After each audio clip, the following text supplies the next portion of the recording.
नमस्कार. आपण सर्व शिवाई बालक मंदिरच्या भव्य क्रीडा संकुलामध्ये या ठिकाणी विज्ञान प्रदर्शनाचं आयोजन केलेलं आहे. दिनांक 26 नोव्हेंबर 2024 इयत्ता 1ली ते 5वीच्या मुलांचं या ठिकाणी प्रदर्शनाची मांडणी केलेली आहे.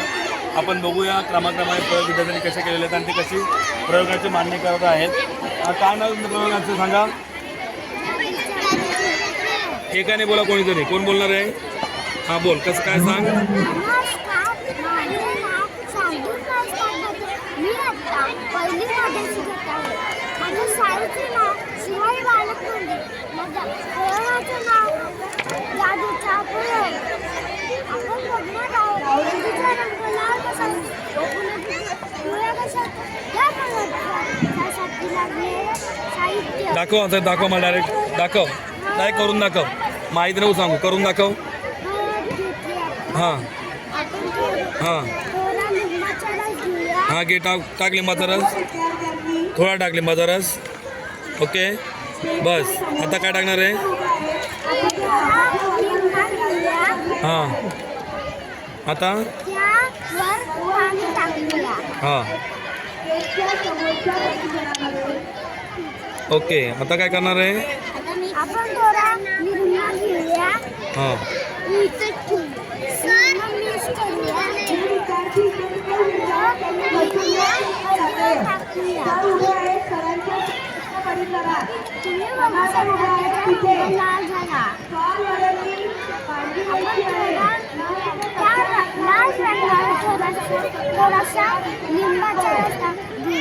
हां. इयत्ता पहिलीला ना तू? ओके, पहिलीची मुलं या ठिकाणी प्रयोग करतायत. अच्छा, लाल हे टाकलं काय होतं? लाल होतं. आणि लिंबाचं टाकलं काय होतं? पिवळा होतं. ओके छान छान. हॅलो, एक मिनटं. तुमचा प्रयोग काय भेट दाखवा मला.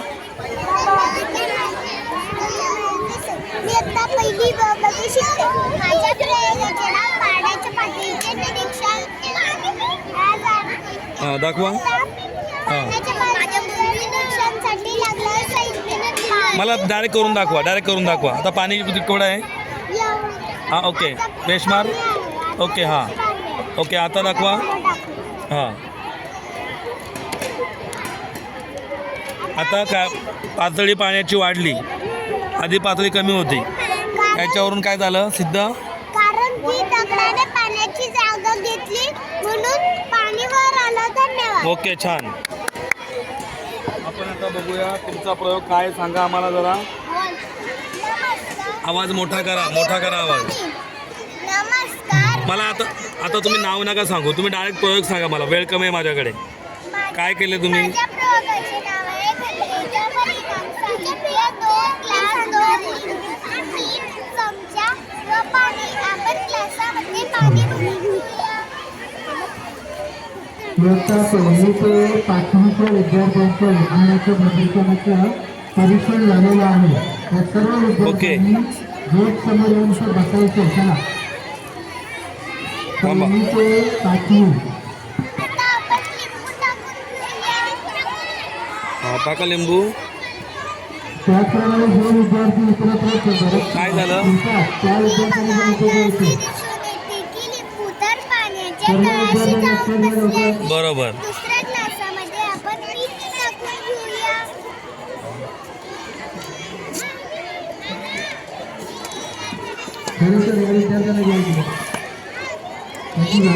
आता व्यवस्थित विरघळून घेऊया. आता काय झालं? आता आपण मीठ टाकून घेऊया. छान. टाळा वाजवा यांच्यासाठी. बघा आता काय झालं, म्हणजे मीठ टाकल्यामुळे काय झालं, यावरून काय सिद्ध होतं?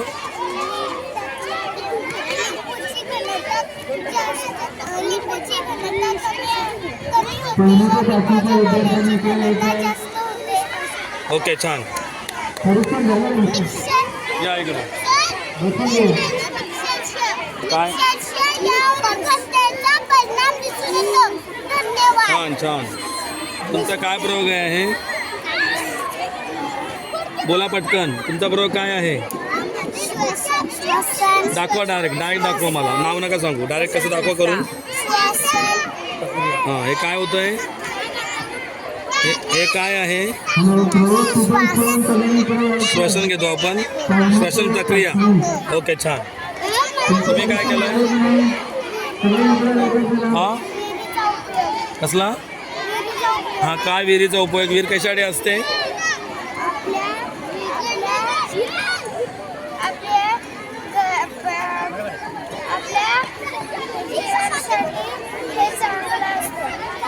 या विहिरीमध्ये काय आहे?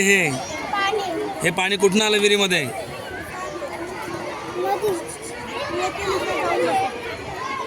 विहिरीत पाणी कुठून आलं? पावसाचं पाणी पडलं की नदीतून आलं? पावसाचं पाणी पडलं ना, मग नदी कसं काय? नदी वेगळी आणि विहीर वेगळी. ओके, हे पाणी कशासाठी वापरणार? नदीचं पाणी, हे विहिरीचं पाणी कशासाठी वापरणार? ओके, कितवीचा विद्यार्थी आहेस तू? ओके, आपण बघूया आपण सगळे हे दुसरीचे विद्यार्थी आहेत. पुढचा प्रयोग इयत्ता दुसरीच्या मुलांनी केला. बेटा बोला, तुमचा प्रयोग काय आहे ते? नाव वगैरे नका सांगू, डायरेक्ट सांगा प्रयोग. हा, सांगा काय करताय? हां हां, दाखवा कसं केलं तुम्ही जलशुद्धीकरण.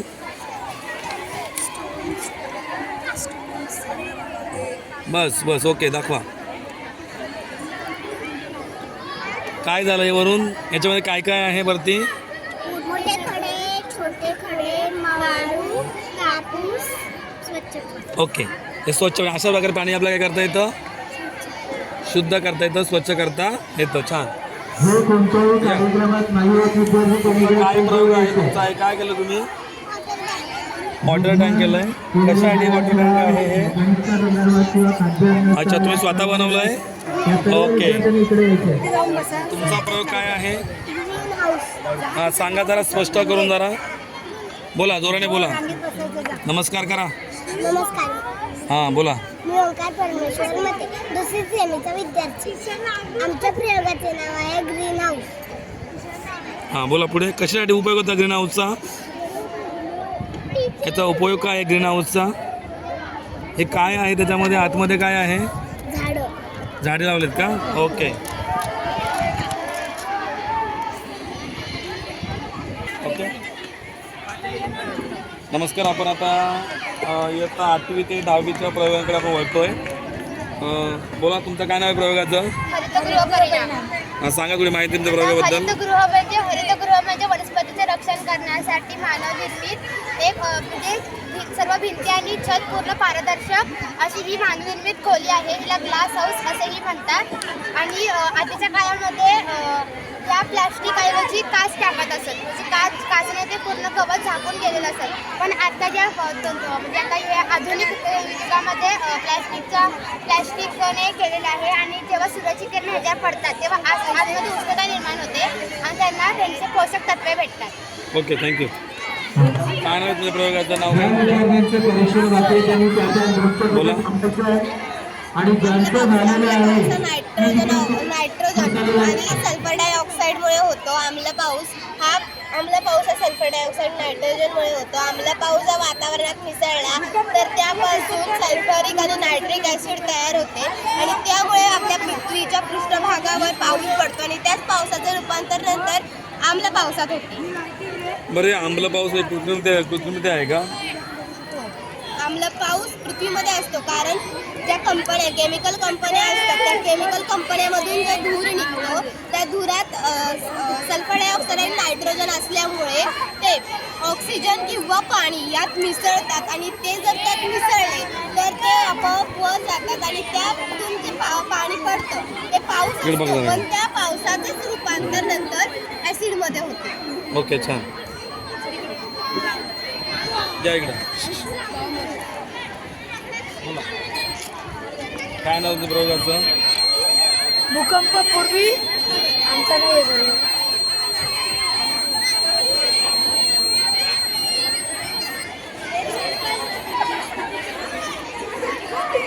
बोला.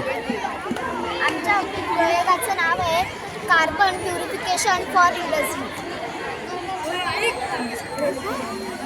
अच्छा, काय होतं हे? ज्या या फॅक्टरीमधून वीज निघतोय तो या कापडाला चिकटतोय आणि तो कापडाचा गुण त्या ह्याच्यात पडतोय आणि तो विरघळतोय. अच्छा, म्हणजे प्रदूषण होत नाही. प्रदूषण होतं. छान. बोला, तुमचं काय आहे? आमच्या प्रयोगाचं नाव आहे कार्बन टू टॅब्लेट्स. बोला. आपण जे कापड घालतो ते वेगवेगळ्या पदार्थापासून बनवलेले असतात. कॉटन तंतूपासून आपण कसे कापड तयार करू शकतो हे आमच्या प्रयोगातून आम्ही दाखवणार आहोत. तंतू लांब, पातळ, लवचिक, केस किंवा धाग्यांसारखी रचना असते. तंतू सामान्यतः 2 मुख्य स्रोतांमधून मिळतात आणि वनस्पती आणि प्राणी यांना मिळून नैसर्गिक तंतू होतो. कापूस, लोकर, रेशीम ही नैसर्गिक तंतूची उदाहरणे आहेत. फायबर हे नैसर्गिक सामग्रीपासून बनवले जाते, जे कच्च्या स्वरूपात लहान धाग्यांसारखे स्ट्रँडच्या स्वरूपात उपलब्ध असते व ते यांमध्ये रूपांतरित होतात. शेतातून कापूस उचलला जातो. कोबिंग करून बिया वेगळ्या केल्या जातात. याच्या प्रक्रियेला जिनिंग म्हणून ओळखले जाते. जिन्नस केलेला कापूस गाठी तयार करण्यासाठी संकुचित केला जातो. या गाठीनंतर सूतगिरण्यांमध्ये पाठविल्या जातात. कापसाच्या गाठी मोकळ्या करून स्वच्छ केल्या जातात. याच्या प्रक्रियेला कार्डिंग म्हणून ओळखले जाते. कापसाचे तंतू नंतर दोरीसारख्या सैल पट्ट्यांमध्ये रूपांतरित केले जाते. ओके, छान. बोला. आमच्या प्रयोगाचं नाव आहे स्वयंचलित मार्ग दिवा. त्याच्यामुळे विजेची बचत होते आणि सूर्यप्रकाशाचा उजेड आला की लाईट्स ऑफ होते आणि अंधार झाला की लाईट्स ऑन होते. त्यामुळे विजेची बचत होते. त्याच्यात आम्ही LDR आणि ट्रान्झिस्टर, वल्के रेसिस्टर आणि बॅटरी कलेक्ट केले. त्यामुळे LED लाईट आहे, त्यामुळे लाईट्स चालू बंद होतात. अंधार केला लाईट्स ऑन आणि उजेड केला की ऑफ. अच्छा, म्हणजे याचा उपयोग आपल्याला कुठे होतो? रोडवर. हां, म्हणजे ओके म्हणजे आणि चार्जिंग कशावर होते? Charging direct. ओके, आता ऑटोमॅटिक. आता ओके, अंधार केला की ओके, अंधार केला की चालू होतं. म्हणजे थोडक्यात जर दिवसा उजेड असेल तर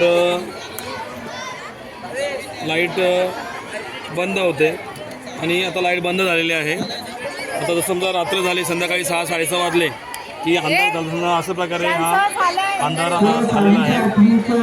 असं अंधार आलं की या ठिकाणी लाईट चालू होतं.